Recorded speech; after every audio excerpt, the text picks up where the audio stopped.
What's up, Buenos Noah? dias. How's it How going, you buddy? doing, bud? I'm Been a doing long. quite well. I'm good, man. We're surviving and trying to thrive at the same time. So Yeah, things aren't terrible, but they're not the best they've ever been. I'm sure yeah, you yeah, for know all sure. that. That's a good way of putting it. Surviving and trying to thrive at the same time. I feel Yeah, you, man. that surviving at baseline and then on top of that, trying to thrive. Yeah, for sure. Well, first of all, dude, thank you for your time. Yeah, my pleasure. I really Thanks for appreciate. inviting me. Yeah, for sure, man. I actually reached out to your dad, as you know. I used to coach your dad down in Wynwood. Yeah, he misses you. Yeah, man, I miss him too. He was a really good dude to be around, just like you are. So, Nice. Appreciate reached that. out to him, and he's like, "Yeah, man, hit him up. He should have no issues with it." For So sure. I really appreciate your time. So basically, just to start things off, um, I'd like to ask you: do you remember when you started CrossFit? Like the month or the year? I'm sure the year you remember. Yeah. Yeah. I How remember long the ago was that? day. Nice.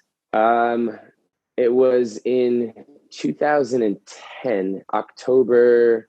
No, I'm sorry. It was actually September 11th because it was like a September 11th memorial workout in 2010. Nice, nice. And the reason I asked that question is I remember seeing you around when I started CrossFit, um, Okay. popping in and out of CrossFit Gables and Peak. And Yeah. I started at CrossFit Gables. My first time joining a CrossFit gym was October 2010. Huh. So So I started, I guess, a month before you. That's crazy. yeah, Right around the same time. for sure. And That's how old were super. you then? I was 27 when I started. Okay. I was 20, I believe. Yeah, I think I dude, had like just turned 20. that's freaking awesome. And Yeah. how'd you get started into CrossFit? Like, what was your reason behind it?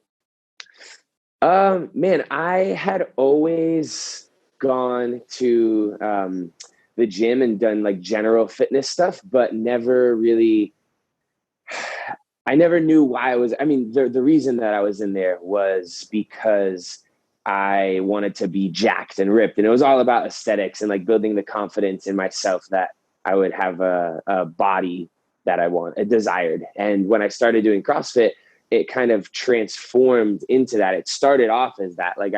I started CrossFit because I saw a picture of Guido, and he was all those things that I wanted to be. He was jacked and shredded, and soon after I was like, okay, it's not all about that. Like there are these performance gains that I want to make, and there are competitions that I want to qualify for. And so I started focusing a lot more on that stuff. And then the aesthetics kind of came along with it. It was like a little bonus surprise. Like I stopped focusing on that, but I was still getting results in that area at the same time. That's super cool that you say that because I still tell a lot of people that, question whether they should do CrossFit or not because they like, I just want to make sure I'm lean and I Right. look good. And I'm like, believe it or not, if you start doing CrossFit, the side effect comes later on of looking good. Yeah. It's funny. I know people talk about like losing your gains from doing CrossFit. And Yeah, I gained 50 pounds since I started doing CrossFit. When I started back in September 2010, I weighed 150 pounds. And now I weigh about 190, almost 200 pounds sometimes. nice. That's pretty awesome, Yeah. dude. Yeah, I have the Yeah. same scenario for me. When I started, I was like the skinny guy I played soccer growing up, so I could run and Yeah. I did some calisthenics before, like regular gym stuff, but I never lifted weights and I wanted to get stronger. And since I Hmm. started CrossFit, I've gained about 30 pounds. So Nice, man. Yeah. That's what I think it's those compound lifts, like the heavy deadlifts, the squatting, like really using a barbell. I think your body just starts to pack on like some weight in your trunk and your legs to support all of that weight. absolutely, absolutely. Cool, man. I have a little bit of some like kind of rapid fire questions, and then we'll Okay. get into like a little bit more conversation about what's currently happening. Cool. Um, what was the first competition you ever won? That was actually probably the first competition I ever did, believe it or not. But it was in the intermediate division. It was the Ice Monster that was hosted by CrossFit 305. Um, it must have been in 2011, I think, or maybe it was just at the very end of 2010. But it was shortly after I started CrossFit, and they hosted it at the park that's across from Reebok CrossFit Miami Beach. I can't remember what it's called. I don't know if you're familiar with it. It's like a track Yep, with I some know that track. stadium. I know Yeah. that.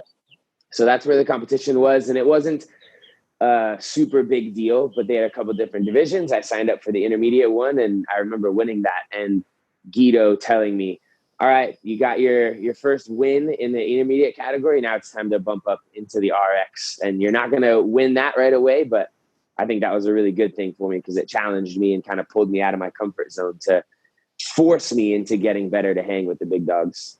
Yeah, for sure. I actually remember, was by any chance, was Julian Cerna in that same competition? I don't think he was at that one, but I know he did a lot of the CrossFit 305 ones shortly after that. Yeah. Okay, cool. That's fun. Well, then a good question to follow up is, what was your first like RX competition you won? Or I guess even better question, the first most serious one you won that you were like, okay, this is the real deal. Yeah, man, I competed a ton back in the day, like as much as I could. And I don't know if there's that opportunity so much anymore for a new CrossFitter to go out and sign up for a ton of local competitions. Maybe it still exists and I'm just not as aware of it. But I feel like back in the day in like 2010 to 13, like every weekend there was a competition that you could sign up for locally. And so I tried to do a bunch of them. And so I don't even remember, to be honest, what the first one that I won was. I did a lot of CrossFit 305 ones. There was like the Pantheon games, the Crush games, Wadapalooza obviously started way back in the day as well. It was a lot smaller than it is now. Yeah, for sure. But I would say that my first like big breakout year where I realized that I was finally getting competitive was probably around like the 2013-14 year. Because I want to say that was the first year that I won or podiumed at Wadapalooza. It actually happened to be the first year that I qualified for the games. There was one competition, actually, now that you mentioned Julian Cerna, Dominic Marici hosted at his gym. It was like the Caution Games, I think. Yep. And I vividly remember it coming down to like the last workout, and it was me, Julian, and I want to say John Adams and Ray Fernandez. It was like the four of us. Yeah, and I remember it was like a winner takes all workout. We had to like run outside, push a sled down this gravel road, come back into one part of the gym, do some rope climbs, go to the other part of the gym, do muscle ups and snatches.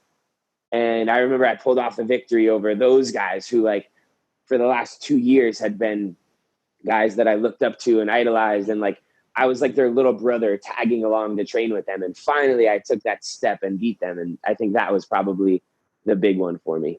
Hell yeah, dude. I actually used to spectate, not compete. I was never, but I used to spectate and go to all these throwdowns. So I saw you and the boys everywhere. And I always remember thinking with my buddies, I'm like, man, Noah was always like, you were like the smallest dude, especially like next to John Adams. And it was always like, cheer on for the smallest guy. Let's go, Noah. I remember that. I appreciate that. Yeah, man, that was a lot of fun. What was your first regionals? First regional was actually 2012. I remember the 2011 Open was the first one that I signed up for. And I was still pretty darn new to the sport.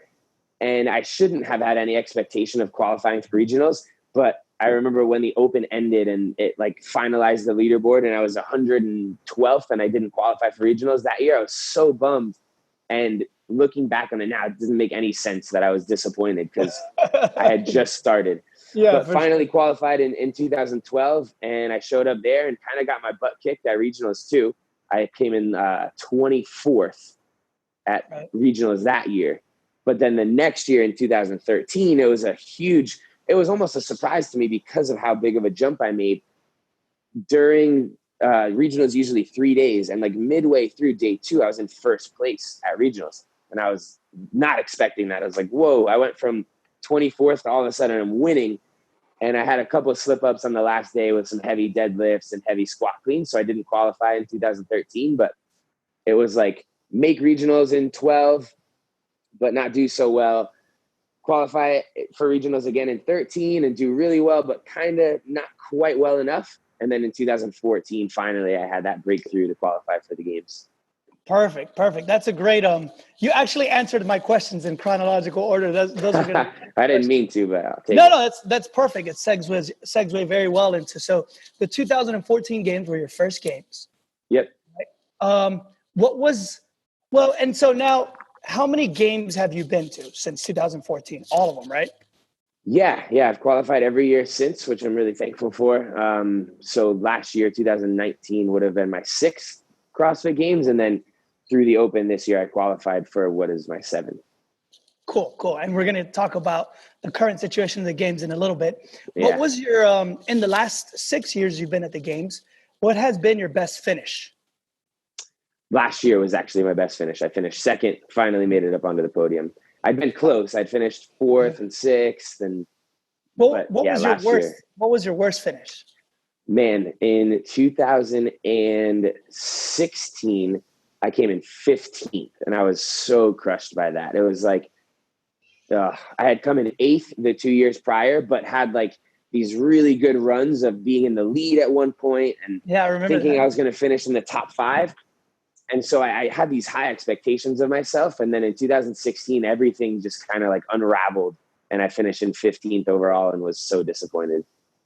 Wow, that's but still, I mean, I remember having this conversation. I think it was with your father, but obviously, just being in the Miami CrossFit community for such a long time myself, having so many conversations with people about the games and Noah Olsen. And I'm like, look, he's been up and coming since 2010. Overall, big picture, your performances have just been phenomenal, just consistently like climbing that ladder. Thank you, man. Trying hard. Let me ask you, what's been your most memorable moment at the games? Whether it's a workout, whether it's behind the scenes, the last 6 years at the games. I've had some obviously really amazing ones. I don't know if it's because it's the freshest on my mind or if it truly will always be the most memorable, but the standout moment for me at last year's games was when I won Mary, because there were a few different reasons. Number one, it was a 20-minute workout. So it was like a long grind. It was really close. Matt and I were kind of neck and neck. So that made it exciting. Yeah. It was in the Coliseum.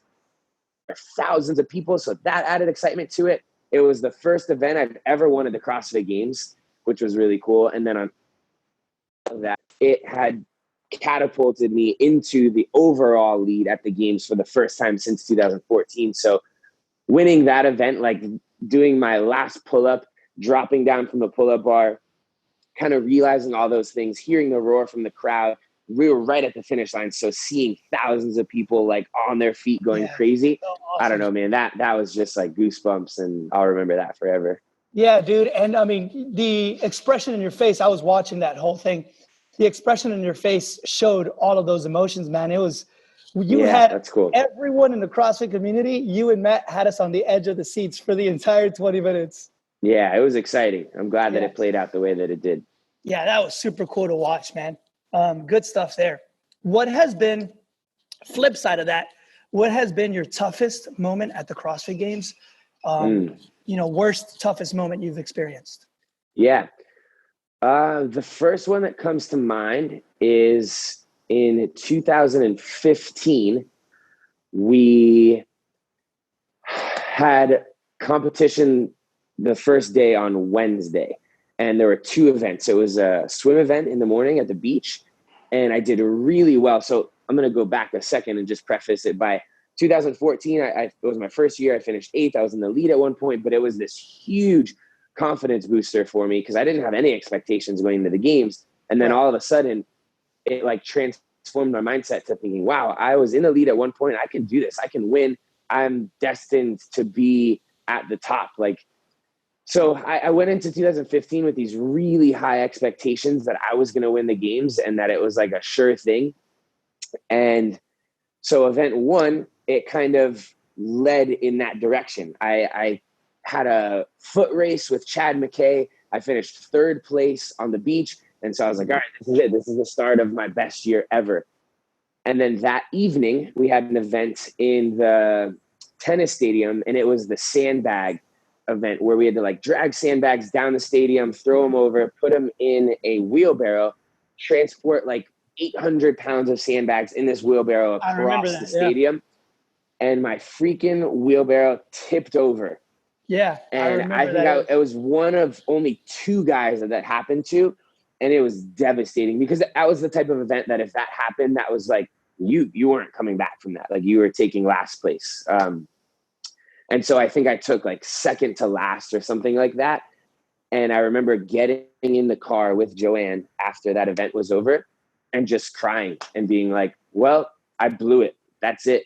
The games are over. It was Wednesday. We still had Friday, Saturday, Sunday to compete so many events, but I had in my mind that it was going to be this perfect weekend, and it never is. So I don't know why I expected that, but I had that huge blow up and just broke down and thought that my games were over and I had blown it and I ruined a whole year of training. And there was a little part of me that was like, should I quit? Should I just stop? Should I withdraw? Like, if I'm not going to be able to win at this point, what's the point of continuing on? I'm not going to reach my goal. And Joanne over the years has gotten really good at this, but then she kind of talked me out of it and made me realize like, I'm not a quitter. That's not an honorable thing to do. There were so many opportunities throughout the weekend. And so I was able to kind of come back around and obviously finish the weekend off. I think I finished that year in 8th place, which is obviously not last. It's not first like I wanted, but it wasn't as bad as I originally anticipated after that one blow up. Right. Dude, top 10 at the games any year, doesn't matter what year of the games, whether it was 2007 or the last year. Top 10 at the games is la creme of the creme, dude. That's freaking amazing. Yeah, it's always, I agree with that. And like anybody else that comes in top 10, I would respect them so much.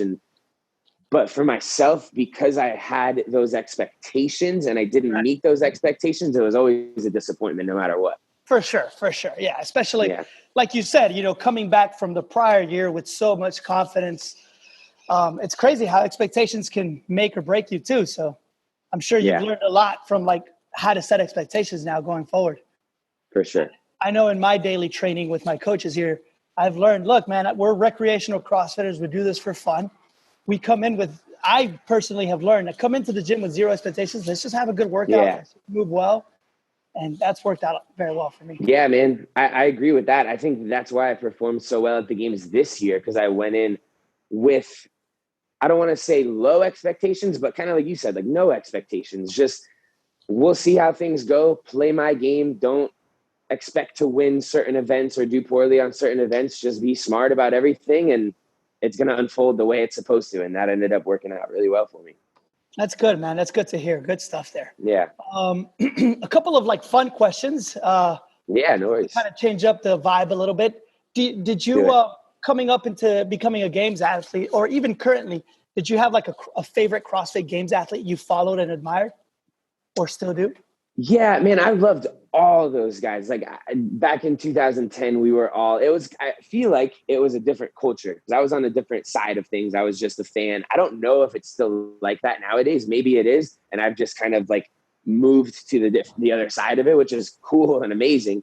But I know back then I was a super fan, watching YouTube videos all the time. CrossFit would post the workout demo videos and I would watch that. So all those guys, Chris Spieler, Jason Kalipa, Rich Froning, Matt Chan, like I was a huge, huge fan of all of them. If I had to pick a number one, I would say Spieler was probably my guy. Yeah, dude, me too. Yeah. Kind of like you said, like he was the smaller guy, as was I, but he was still such a beast and like was able to push through his size deficit and still be really successful. It just had like that grit and heart. So absolutely, man. I'm a Spiel fan all the way to the end. Good stuff, dude. Another kind of fun question, or just different. What's your least favorite movement? Like if it comes up in a workout, you're like, oh my God, I'm either going to have a terrible workout or I just don't like this movement. Yeah. I've had a lot of those over the years and I've tried to get better at them so that I don't have that mindset with them. So I think I've gotten to the point now where there's not really anything that I absolutely hate and I'm going to get like crushed by because I know how to manage them, even if they're not my best movements. But back in the day, and even still sometimes for sure, it was wall balls were not my favorite. Just again, being a shorter guy, having to get that ball all the way up there was tough.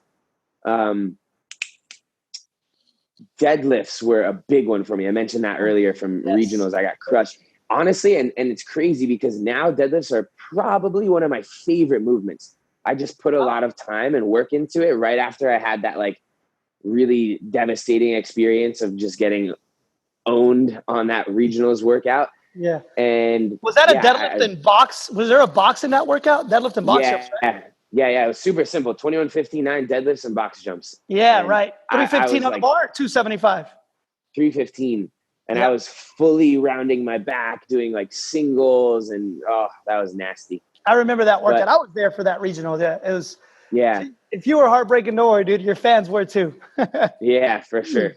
For sure. Um, but man, yeah, there's not a whole lot anymore. The workouts that make me the most nervous, that I know are gonna like hurt the most, are for me cyclical workouts. So like something with a long run or running mixed with some other stuff, or just like grinding on a bike or a rower for a long period of time. I don't know why those make me sick to my stomach, because I know there's no break on those. In a CrossFit workout, you like do your set of wall balls and you move on, and you have that little transition period where you can kind of like, when you're just on a rower, you don't really have that. You're just going the whole time, or the bike, same thing. Same here, dude. There's no hiding from the pain in those workouts. Right. Yeah, that's a good way to put it. There's no It's hiding. a constant pain until you finish the task. It's terrible. Yep.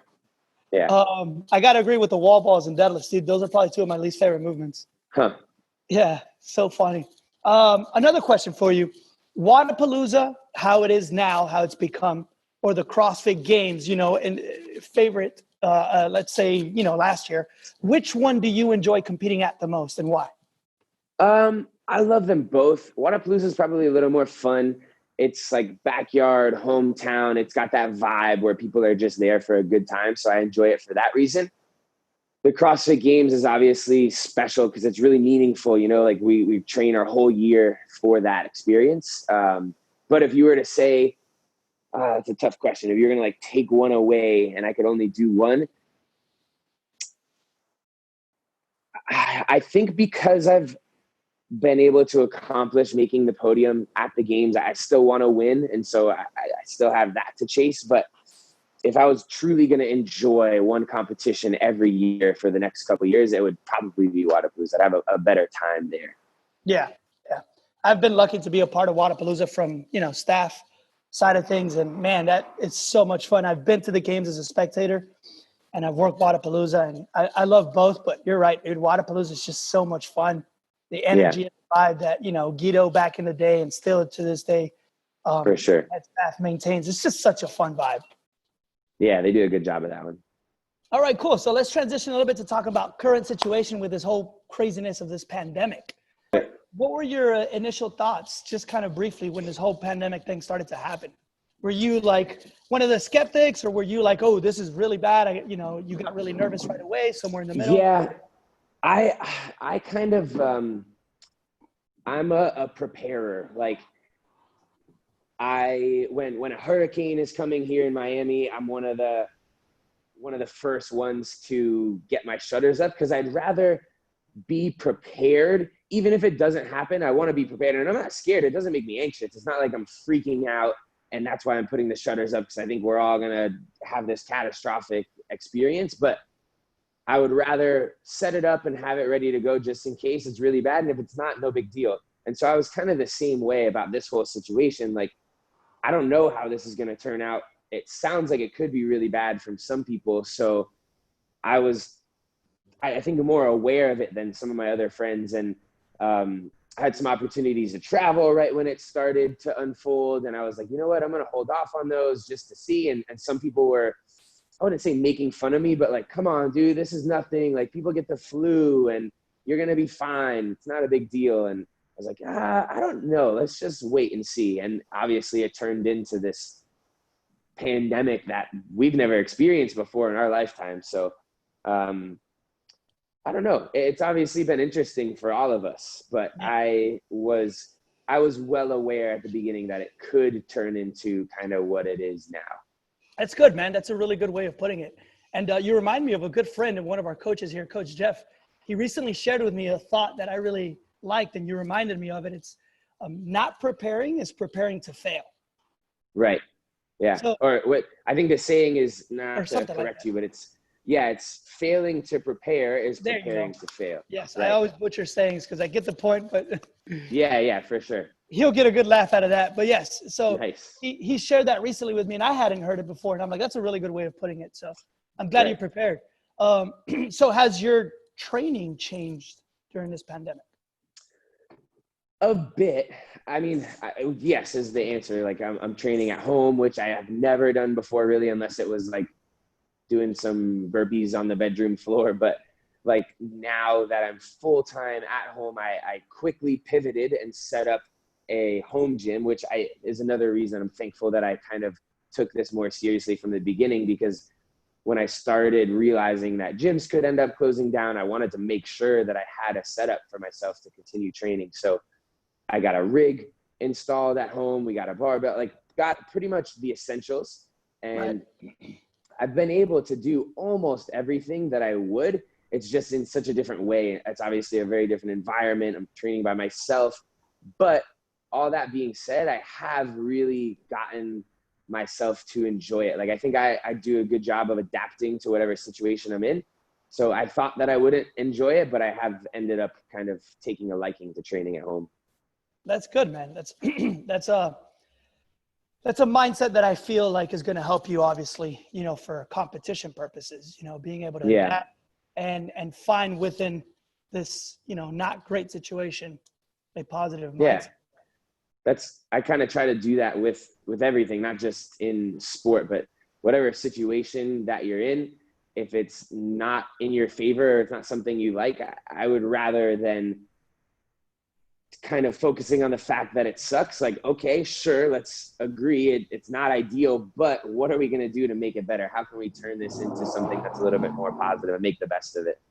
Absolutely, man. It just goes back to the whole thing that what we learn in CrossFit is transcending, right? It helps in all Yeah. aspects of life.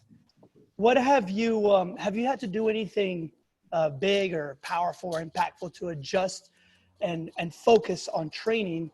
And is your focus still, during this pandemic, training to win the CrossFit Games?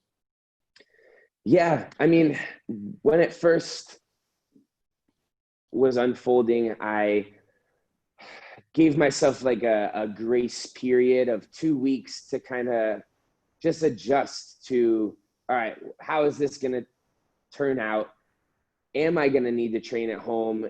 As I'm going through that whole process of like setting up the gym, there wasn't the pressure to PR my lifts and like crush workouts. Like I was still trying to get workouts in where I could, but it wasn't a stressful thing. And then eventually I got myself set up. There was a little bit more regularity to my training. And as a bunch of these sanctioned events started to get canceled, my friend Chandler Smith and I were talking about how we both made our little home gym setups. And rather than just kind of like sit around and wait to hear what the next thing was going to be and then have to quickly scramble to get ready, we were just going to continue to train because it's what we're used to and it's what we love to do, so that we would stay ready versus get ready. So as soon as they announce something, we're like, all right, we've been prepared for this. We're good to go. So the next two competitions we have coming up, the Rogue Invitational is still 90% going forward, and it's going to be a virtual competition, which is going to be really interesting. We'll all be able to compete at home, live stream the workouts. They're going to build it in so that you're watching everybody do it from their own location all at the same time. I'm excited because they're actually going to deliver a package of equipment to everybody competing so that we all have like a standardized set of whatever they want us to have. So that's pretty cool. sweet. Yeah. Yeah. And then recently, as I'm sure you know, they announced that the games are likely still going to go on. It's kind of, I know a lot of people got really excited, like, oh, the games are happening for the top 20. And they didn't necessarily say for sure that it's going down. Fingers crossed that it does. They're still trying to make sure it can. But if they're able to pull it off, then I'll also get to compete out in Aromas, California it's at the end of July, beginning of August. So yeah, for sure. I'm just, trying to stay ready for those, do the best that I can. I think, again, give myself that grace and understanding that it's so different, and training maybe is not ideal because I don't have the training partners and I don't have the gym environment. but still not use that as an excuse. I think that's a double-edged sword, because you could, sure, I recognize and understand that, but I'm not going to let that make me be lazy and not train to my full potential. Like, I'm still going to try to push it and make the most out of it given those circumstances. Right. Dig a little bit deeper, do it for more intrinsic motivation versus not just only exclusively winning the CrossFit Games. Yeah. So the other question I had written down here a little bit later on, but we can answer it now. It's, what are your thoughts on the adjustments CrossFit has made for the games and how that's going to play out? What's just your opinion on going to Aromas during this situation and competing there, even though the fans won't be there? Yeah. I mean, I like it for the simple fact that they're trying to make it happen. You know, in the same way that we were talking about before, they're not just giving up and calling it quits and saying, it's too difficult, it doesn't make sense for us to host the games this season, we'll just move on to next year. I appreciate the fact that they're trying to make something happen. I think that they're trying to do it in the way that makes the most sense for everybody health-wise. I know there's going to be a lot of restrictions that they deal with based on like the state of California. So I don't know. The simple answer to that question is that I'm glad that they're doing it. And I think that I trust that they're going to do it in a way that makes the most sense for everybody. Other than that, I don't have any strong opinions one way or another. I just hope I get to go out there and compete. That's good, man. That's good. I'm glad you have that attitude towards it. You know, here at the gym, people have been like, they're cutting out these divisions and kind of unfair. Yeah. I'm like, look, I think from their perspective, they're doing whatever they can to do something. Yeah, they got to do what they got to do. Yeah, I think if they were to, it's either cut out some divisions and let the game still happen in a small way, or just not have a games at all. Because they can't have, right? It's either everybody competes and it's games like normal, which doesn't really seem like a possibility, or there are 20 athletes competing at the games. So that obviously is not going to happen. Or I'm sorry, it's everybody competing or nobody competing. So all the or middle nothing ground thing. is like, right, exactly. The all or nothing. Yeah, I like that middle ground. Cool, man. So just kind of almost wrapping up here, you know, the name of our series is Riptide Real Talk. So, you know, digging a little bit deeper, what has been your biggest struggle in CrossFit or in competition or in this career being a professional CrossFit athlete? I think it's something that I kind of addressed earlier, but just dealing with pressure and expectation. Like, I love CrossFit. I love training, and 360 days out of the year, it's my favorite thing. And I feel so lucky that I get to do it. Every year until this year that I would go and compete either at regionals or the games, I hated that week of competing. Like, the whole week I was just sick to my stomach with the pressure and expectation. And you could call it performance anxiety. I think I was still able to perform, but I was very anxious about performing. And I'm not really anxious in almost any other aspect of my life, but I don't know, it got so overwhelming in those times, especially like the day and night before the first day of competition. Sometimes once the ball got rolling, those feelings would go away, but the lead up was just so uncomfortable and hard to deal with. And at times had me saying like, I don't want to do this anymore because I hate this feeling. But being able to stick it out, it pays off, because then the competition ends. And if I do well, it's like the next day, that Monday, I'm like, wow, this is amazing. I love this. How lucky am I? So I think being able to push through that discomfort for small periods of time, realizing that you have to go through tough stuff that you don't love to have a life that you do love most of the time, you know? And I don't know if that can like translate and, like you said, transcend just CrossFit into some other aspects of life for people, but that's been really tough for me. Yeah. Yeah, 100%, dude. That's very transcending. That's powerful. That's good to hear. What did you do specifically, if anything, to overcome, you know, those moments, that situation, and handle or cope with that better? This year in particular, it was almost because of those feelings that at one point I said, you know what, I'm going to backtrack a second. This year leading up to the games at a few different competitions, I didn't perform as well as I wanted to, specifically at the Rogue Invitational last year. I came in 8th place, and I was just like overwhelmed and consumed with this thought that I can't hang with the big dogs anymore. And I don't have it. I don't have what it takes to compete at the top level. And so leading it to the games, I thought, all right, if this is truly one of my last couple years competing, because I can't hang anymore, if that is the truth, then I want to really enjoy this year. I want to have positive memories of my experience at the CrossFit Games versus in the past, all these anxious ones that I've had and that have been kind of disappointing because I go into it wanting to win and I finish, even if it's in 6th or 4th place, which is still amazing, it wasn't winning and it wasn't the podium. So it's in a small way failure. Rather than this year being another failure, I'm going to kind of zoom out. I don't care how I finish. I just want to enjoy the experience. And that was really big for me to kind of remove that expectation and just overall, like, think about how lucky I was, how grateful I was that I got to compete, that I was on this big stage, that people were cheering me on, that I was one of few, like so many different ways that I could frame it, but really try to look at it in a positive light. And not only did I actually finally really enjoy it, but I performed better than I ever had as well. That's awesome, dude. What a great situation, you know, being able to kind of, like you said, zoom out, maybe bird's eye view on your perspective of things and having that self-awareness.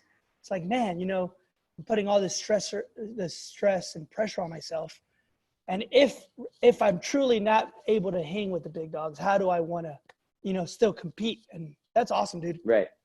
Yeah. And do you feel like that's a game changer? Do you feel like it's actually going to help you perform better at the end of the day? Yeah, I know for sure it did last year. I'm curious to see if I'm going to be able to get myself into that same mindset this year. I'm going to try my best to, and I would love to. But you never know until it's game week. Yeah. But sure. I'm really glad that it did pan out the way that it did, though, because of all the things that I was thinking and feeling. If I had had a really bad experience at the games this year, who knows? Like, I could have been like, all right, that was it. Like, I don't have it anymore. I don't want to go to the games and take 12th and then 17th and 20th. Like, I don't want to fade out of the spotlight in that way. And so I think had that happened, I don't know how hard I would be training. I don't know if I would still be training full time now because I took second. It was like all that went out the window and it's like, yo, I still got it for sure. I can be the best. I almost won it. So like, fire it up. Let's go train as hard as we can to see what we can do next year. Hell yeah, man. So last real talk question. What does it take to beat Matt Fraser, man? Everything I got. That guy's darn good. And I've been training hard, and I think I just need to dig deep. And I know that I'll never regret training as hard as I can at the end of the season. Sometimes in the moment and at the end of the day, like, you can regret burning yourself into a hole or burying yourself in a hole and training and like wrecking yourself. It doesn't feel good. It's uncomfortable. It's painful. It can take time away from loved ones and stuff. So in the short term, I know that discomfort will be with me, but in the long term, if I were to really go all in and it pans out in whatever way it does, I won't regret that. But if I don't, if I just kind of like go through the motions this season, I feel like I would always look back and almost regret and think, what if I really just went a little bit harder in training? Like, could I have pulled it off? Right. And I don't want to have to think that. Yeah, you don't want to live with that what if, especially after second place last year, man. Chase it to, you know, give it your max effort. And I think, you know, for competitors and anything in life, right? If you chase something with everything you got and you give your best effort mentally and physically, you'll be super satisfied regardless of the result. Yeah, man, for sure. What are your long-term goals? Like, you know, the competitive career is not that long. You know, what happens after competition? Have you thought about that? Yeah, definitely. I've been thinking about it, kind of putting some things into play. I wrote a little biography yesterday. Somebody was asking me for it for something. And I wrote like philanthropic hopeful. I want to eventually do stuff to give back and kind of be a philanthropist and do charity work. I don't know exactly what that looks like yet. whether it's in the fitness community or if it's just in general with people in the world that need help. That's something that I'm passionate about. That's something that my fiance Joanne is passionate about. So I'm figuring out what that looks like. I don't have it mapped out yet, but I know that's a direction that I want to go. I think that in addition to that, I would love to be able to continue doing things in the fitness community for a while, even if I can't, when I eventually cannot compete at the top level in CrossFit. A couple directions that I could go, I think, either is competing teams, which I think would be a lot of fun. I've always been interested in that. I had this little project that came to mind at the beginning of last year when they were like getting rid of regionals and the game structure was changing. I feel like we don't even remember that anymore because so many other things have happened. Yeah, for sure. Yeah. But when that was all happening, I was thinking, all right, well, if the CrossFit Games don't even exist anymore and I don't have anywhere to compete, maybe I can do some other sports that are kind of related. And so I came up with this like fun idea that could be a YouTube series where each year for 4 or 5 different years, I would fully commit myself to training for one particular sport. That's kind of like the breakdown of CrossFit. So 1 year, just train Olympic lifting. And at the end of that year, do an Olympic lifting meet and document that whole process and see how far I could get with that. And then transition into powerlifting and then do bodybuilding and then do an endurance, like a triathlon, train for a triathlon all year and go compete in one. And then maybe by year 5, go back to CrossFit and see how all of that specific training would allow me to still be a good, well-rounded athlete. So I don't know if that'll still happen. That's something that I think would be fun, and all those individual communities plus CrossFitters would maybe be interested in watching. Absolutely, man, for sure. I'll follow that. We'll see. Hell yeah. Cool. For sure. I appreciate it. All right, man. Well, I know you're busy. So the last question we have for you is, what word of advice would you give to everyday CrossFitters, like people here at Riptide, people that go to your gym? You know, what word of advice, given your experience as a competitor and then with this whole situation with the pandemic, just going forward, share some advice, mindset, lifestyle, health. Yeah, cool. I'm going to pick the camera up and show you guys something that I happened to have written down the other day. I posted it on my story, but I think this has been a really big thing for me. I don't know if you can see that. If it's backwards, it says, find the silver lining.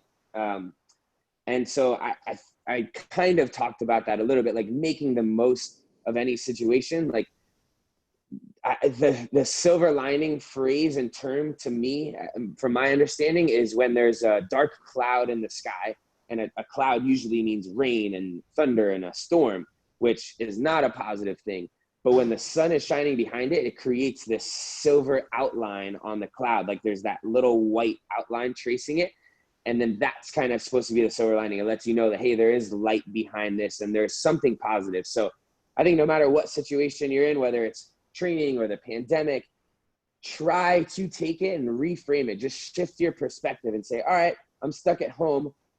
That sucks. I miss my friends. I want to go out and do these things, but it is allowing me the opportunity to do this, this, and this that I never had before. All right, the games aren't going to happen this year. That sucks, but what can I do? Like just being able to, again, make that perspective shift and find something positive in any situation. I love that, man. What a great way to put into perspective things, and really appreciate that. I'm sure people, when they hear that, are going to take that to heart, and they're going to be like, man, that's awesome. You know, it's not just life, you know, you can apply that to anything. So appreciate that. Yeah. Cool, man. Thanks for giving me the opportunity to share that. Yeah, of course, man. And dude, thank you again for your time. It was awesome catching up. And my pleasure. We'll definitely cross paths again, whether it's Wadapalooza or at CrossFit Wynwood with your dad. And maybe one day you can come when we reopen, come throw down at the gym with us. I'd love to, man. Go hang with all the Riptiders. Hell yeah, dude. Well, thanks a lot, Noah, man. Awesome. And we'll be in touch, dude. Take care. Thank you, Santi. Appreciate you, brother. All right, brother. Have a good one.